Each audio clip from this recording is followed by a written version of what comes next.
সুপ্রিয় দর্শক বন্ধুদের আমার রান্নাঘরে সুস্বাগতম।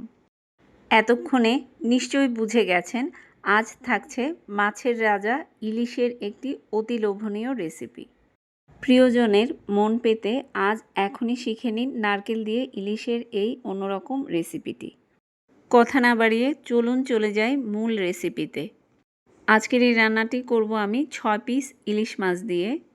আপনার যে প্রিয়জন ইলিশ মাছ পছন্দ করে না তার জন্য একবার এইভাবে ইলিশ মাছ রান্না করুন। আমি বড় সাইজের একটি ইলিশ মাছ থেকে 6 টুকরো নিয়েছি, ভালো করে কেটে ধুয়ে নিয়েছি।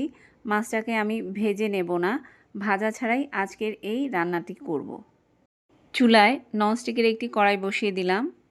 আজকের এই রান্নাটি আমি সাদা তেল ও সর্ষের তেল মিশিয়ে করব, তবে আপনি চাইলে শুধু সর্ষের তেল দিয়েও এই রান্নাটা করতে পারেন। আমি 2 টেবিল চামচ সয়াবিন তেল ও 2 টেবিল চামচ সর্ষের তেল ব্যবহার করছি। দিয়ে দিচ্ছি হাফ চা চামচ কালো জিরে, সর্ষে ও 4-5টি চেরা কাঁচামরিচ। কিছু বাটা মশলা নিয়েছি। এখানে রয়েছে 1 কাপ পরিমাণ পেঁয়াজ বাটা, 1 চা চামচ পরিমাণ আদা, রসুন ও কাঁচামরিচ বাটা। সমস্ত বাটা মশলাগুলোকে আমি তেলের মধ্যে দিয়ে দিচ্ছি। ভালো করে নেড়েচেড়ে কষিয়ে নিচ্ছি। আদা রসুনের কাঁচা গন্ধটা চলে যাওয়া পর্যন্ত কষিয়ে নিতে হবে। দিয়ে দিচ্ছি 1 চা চামচ মরিচ গুঁড়ো, হাফ চা চামচ হলুদ গুঁড়ো। এটাকেও তেলের মধ্যে ভালো করে কষিয়ে নিচ্ছি। দিয়ে দিচ্ছি হাফ চা চামচ ধনে গুঁড়ো ও হাফ চা চামচ জিরে গুঁড়ো।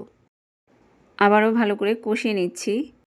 এই পর্যায়ে একটু জল দিয়ে দিচ্ছি যাতে মশলাটা পুড়ে না যায়। খুব সুন্দরভাবে কষিয়ে নিচ্ছি। মশলা সুন্দর মতো কষানো হয়ে গেলে এই পর্যায়ে দিয়ে দেব বাটা নারকেল। আমি এখানে হাফ কাপ ফ্রেশ কুড়োনো নারকেল বাটা ব্যবহার করেছি। নারকেলটাকে খুব মিহি করে বাটতে হবে না। সবটুকু নারকেল আমি মশলার মধ্যে দিয়ে দিচ্ছি, দিয়ে আবারও ভালো করে কষিয়ে নিচ্ছি।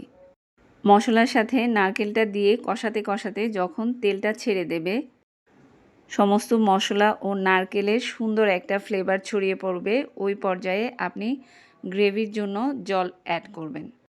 দিয়ে দিচ্ছি স্বাদমতো লবণ। আমি এখানে 1 চা চামচ লবণ ব্যবহার করেছি। লবণটা আপনারা আপনাদের রুচি অনুযায়ী ব্যবহার করুন। মশলা সুন্দর মতো কষানো হয়ে গিয়েছে, দেখুন তেলটা ছেড়ে দিয়েছে।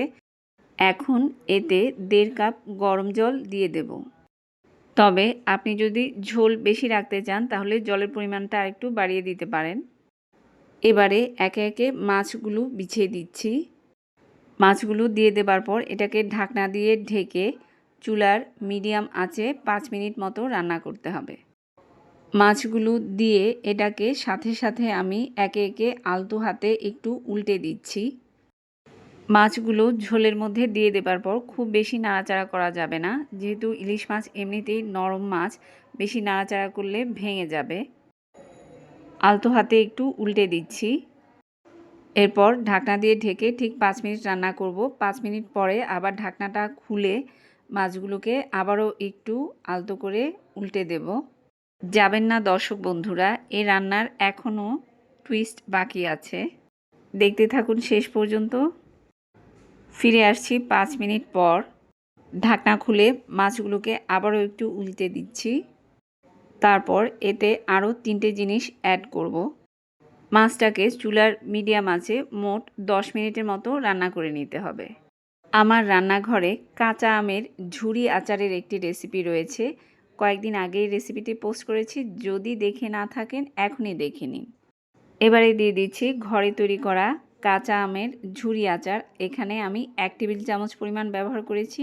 দিয়েছি 15টির মতো কিশমিশ। দিয়ে দিচ্ছি 2টো নাগামরিচ। এই মরিচটার বিশেষত্ব হলো এর স্বাদ এবং ঘ্রাণ। দিয়ে দিচ্ছি কিছু আস্ত কাঁচামরিচ এবং খুবই সামান্য পরিমাণে একটু চিনি, এটা অপশনাল। আপনি চাইলে চিনিটা নাও দিতে পারেন। এ পর্যায়ে চুলার আঁচটাকে মিডিয়াম লোয়ের মাঝামাঝি নিয়ে আসব। ঢাকনা দিয়ে ঢেকে আরও 2 থেকে 3 মিনিটের মতো রান্না করব। এটাকে আপনি নারকেলি ইলিশ বলতে পারেন, আচারি ইলিশও বলতে পারেন, ইলিশের টক বলতে পারেন, খাট্টা মিঠা ইলিশের তরকারিও বলতে পারেন।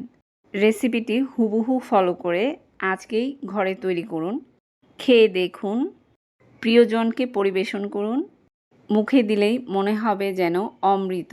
আহা! কি খেলাম! আশা করছি আজকের টক ঝাল মিষ্টি নারকেলি ইলিশের এই রেসিপিটা বন্ধুদের কাছে ভালো লেগেছে। ভালো লাগলে বন্ধুদের মধ্যে বেশি বেশি করে শেয়ার করে দিন। আজকে এই পর্যন্তই দর্শক বন্ধুরা। আবারও হাজির হয়ে যাব মজার কোনো রেসিপি নিয়ে।